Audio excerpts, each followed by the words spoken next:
नमस्कार दोस्तों, मेरा नाम है Saurabh Thakur and concept you should not miss के क्वेश्चन नंबर 6 में आप सभी का स्वागत है। बहुत ही जल्द आप सभी अलग अलग एमबीए एंट्रेंस एग्जाम जैसे कि कैट, आईएफटी, जैट, स्नैप इन सारे एग्जाम्स को देने वाले हैं। उसके पहले ये सारे के सारे कंसेप्ट के वीडियोस जरूर देखें। इसके पहले के 5 क्वेश्चंस जिन लोगों ने देख लिए बहुत अच्छी बात है, इस वीडियो को कंटिन्यू करें। और जिन बच्चों ने भी नहीं देख पाए, या तो आप प्लेलिस्ट में जाकर डायरेक्टली देख लीजिए या फिर इसके नीचे मैंने लिंक दिया हुआ है, उनको आप देख सकते हैं। इन सारे के सारे एमबीए एंट्रेंस एग्जाम्स में आपको इससे काफी हेल्प मिलेगी। चलिए स्ट्रेट अब हम स्टार्ट करते हैं सेशन को। नोट से स्टार्ट करते हैं। Now is the time to fix the next 10 years। The most important word is now. चलिए, ये रहा क्वेश्चन नंबर 6 और ये कुछ इस तरह से। How many integral solutions are there for the equation a plus b plus c, a greater than equals to 1, b greater than equals to 1, c greater than equals to 1? सबसे पहले इसमें integral solution ये word बहुत ही महत्वपूर्ण है। दूसरी चीज a plus b plus c is equals to this and range.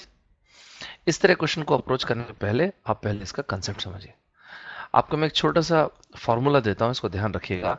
कभी भी इंटीग्रल सोल्यूशन का क्वेश्चन आपके पास आए, आपसे पूछा जाए कि इसे कितने इंटीग्रल सोल्यूशन पॉसिबल है, अगली बार जिस फॉर्मूले को आप याद करेंगे वो है n plus R minus one C R minus one. इस क्वेश्चन को डिस्कस करने के पहले मैंने इस क्वेश्चन में जरा रेंज को चेंज कर दिया, एक बार दोबारा देखिएगा। हाउ मेनी इंटीग्रल सोल्यूशंस, ये सेम कुछ लिखा हुआ है, are there for the equation a plus B plus C is equal to 10, same लिखा हुआ है, मैंने ये जरा चेंज कर दिया। पहले इसको समझते हैं। अब इसके बाद इस वीडियो खत्म होने के बाद कभी भी जब आपसे पूछा जाएगा number of integral solutions possible कितने होंगे, आप इस पोजीशन पे रहेंगे कि आप जवाब दे पाएंगे। देखिए, हमको इक्वेशन दिया गया a plus B plus C is equal to 10, तो हमारे पास कुछ इस तरह की इक्वेशन है। आपको मैं जो बोल रहा हूँ ध्यान से सुनिएगा। कभी भी जब इस तरह से आपको क्वेश्चन दी जाए तो ये क्या है, आपका लेफ्ट हैंड साइड LHS जिसको हम लोग बोलते हैं, और इक्वल्स टू 10 क्या है, आपका RHS, दैट इज आपका राइट हैंड साइड जहां पे हम लोगों ने वैल्यू लिखा हुआ है। एक काम कीजिए, इस राइट हैंड साइड पे जाके खड़े हो जाइए। ये रहा राइट हैंड साइड। और जो भी ये वेरिएबल्स डिमांड कर रहे हैं, मेरा कहने का मतलब इस रेंज से है, जो डिमांड कर रहे हैं मतलब greater than equals to zero, greater than equals to zero and C is also greater than equals to zero. तो जो भी ये वेरिएबल्स डिमांड कर रहे हैं, हालांकि यहाँ तो कोई डिमांड नहीं हो रही है, लेकिन आपको ये खत्म होते तक समझ में आ जाएगा मैं क्या कहना चाहता हूँ। इस राइट हैंड साइड से उनकी डिमांड को फुलफिल कर दीजिए।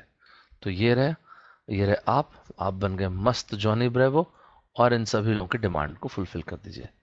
तो आपने 10 में से वो मिनिमम वैल्यूज जिन लोगों ने मांगा आपने दे दिया। तो ए ने तो खैर जीरो ही मांगा, greater than equals to zero, तो जीरो ये और ये भी जीरो। तो यहाँ तो खैर कोई फर्क नहीं पड़ा, कोई चेंज नहीं हुआ। तो यहाँ पे ऐसे के ऐसे रहे। और उसके बाद डायरेक्टली इस फॉर्मूले को लगा दीजिए n plus R minus one C R minus one. आपको लगेगा कि सर ये n किस चीज को रिप्रेजेंट कर रहा है। ये जो आपने RHS में राइट हैंड साइड पर 10 लिखा है, ये रहा आपका n। r बता रहा है नंबर ऑफ वेरिएबल्स को, जो कि है 1, 2 और ये 3।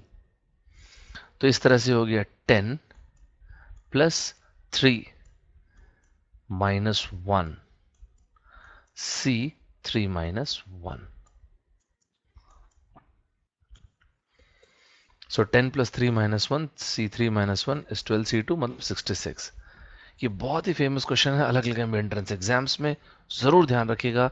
मेरी तरफ से बिल्कुल डबल स्टार के लायक, it's a very important point. अब चलिए आइए उस सवाल पे हमारे।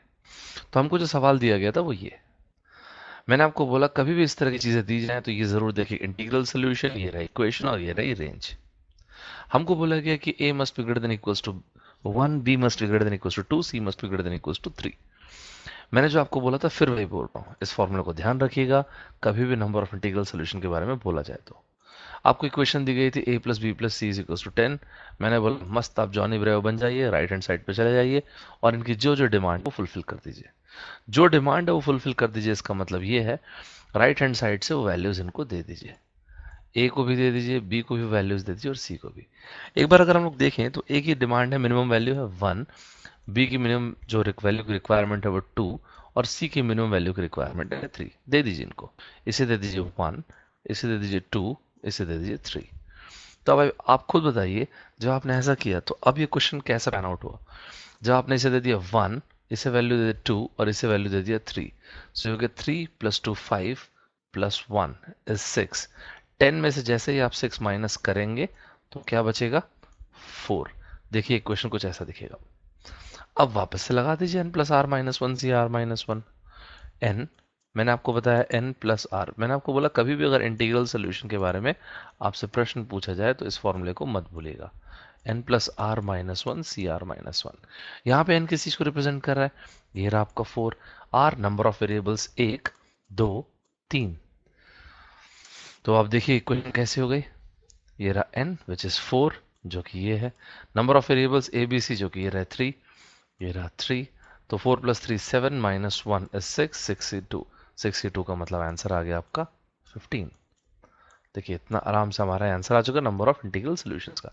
सिमिलरली एक और अगर आपको क्वेश्चन दो तो to set up a farm, इसी को देखिएगा प्रेजेंटेशन कैसे चेंज किया गया। A farmer goes to buy some animals, he selects from cows, sheep, goats, chickens and pigs. In how many ways can he select किया 15 animals। और यहाँ पे हमको कंडीशन दी गई सच दैट एटलीस्ट 1 काउ होने चाहिए, एटलीस्ट 2 शिप्स होने चाहिए, 2 गोट्स होने चाहिए, 3 चिकन्स होने चाहिए। फाइन। तो हमारे पास ये तो ठीक है, एनिमल्स का नाम वगैरह ठीक है। अल्टीमेटली अगर मैं ए बी सी डी लिखूं, अगर मैं काउ को लिख देता हूँ ए, शिप मतलब हो गया बी, ये हो गया गोट सी, चिकन हो गया डी और ये पिग्स हो गए ई। तो आप खुद से सोच के देखिए क्वेश्चन वापस इस तरह से हो गया A plus B plus C plus D plus E is equals to 15। मैंने आपको थोड़ी देर पहले ये बोला, आप बढ़िया जैसे जॉनी ब्रेव बन जाइए और राइट हैंड साइड पे चले जाइए और जिसकी जो जो डिमांड है वो सारी की सारी डिमांड फुलफिल कर दीजिए। एक बार वापस हम यहाँ पे क्वेश्चन को देखेंगे ताकि हमको डिमांड एक बार रिकॉल कर पाए। चलिए देखिए क्या क्या डिमांड है। नंबर ऑफ काउज एटलीस्ट 1 होने चाहिए, शिप का 2, 2 गोट्स, 3 चिकन्स। तो 1 2 2 3। चलिए डिमांड फुलफिल करते हैं सभी की। तो हो गए 1 2 2 3। तो 3 प्लस 2 5, 2 7 और 1 8। यहाँ से 8 को माइनस कीजिए तो आप खुद देख सकते हैं कि हमारे पास राइट हैंड साइड पे क्या वैल्यू आ गई 7। नया इक्वेशन पैन आउट हुआ a plus B plus C plus D plus E is equals to 7। इसके बाद तो मैंने आपको बताया थोड़ी देर पहले ही, यहाँ पे लगाइए आप n plus R minus 1 C R minus 1। यहाँ पे आप खुद से देखिए n किसको रिप्रेजेंट कर रहा है 7 को, r नंबर ऑफ वेरिएबल्स जो कि 5। ये देखिए कुछ ऐसा हो गया। तो 7 plus 5 minus 1 c r minus 1 which is 5 minus 1। 7 plus 5 is 12 minus 1 is 11। This 11c4, 11c4 मतलब 330 330। एक बार हम लोग ऑप्शंस को चेक करें, हमारे पास ऑप्शन दिया हुआ है। ये रहा हमारा आंसर और ये रहा आंसर नंबर 4 जो कि बिल्कुल करेक्ट आंसर है। उम्मीद करता हूँ आपको कंसेप्ट समझ में आया। एक आपको चैलेंज क्वेश्चन दे देता हूँ, मुझे बॉक्स में लिख के बताइएगा इसका आंसर क्या होगा। इस चैलेंज क्वेश्चन का डिस्कशन हम लोग करेंगे नेक्स्ट वीडियो पे। ये रहा आपके सामने। इस वीडियो को पॉज कीजिएगा, इसे देखिएगा। इसके पहले के 5 वीडियो जैसे कि मैंने बताया प्लेलिस्ट में भी मौजूद है और इसके नीचे मैंने लिंक दे रखा है। फाइन। सो ये था हमारा question number 6, concept number 6। Next video में फिर से मिलेंगे। Until then bye bye from my side. एक पॉजिटिव नोट पे एंड करते हैं। Don't wish it was easier, think you are better, because it is not lesser problems that can bring happiness into your life. It is attainment of more skills that will surely do. So next video में फिर से मिलेंगे। Until then, it is bye bye from my side. See you.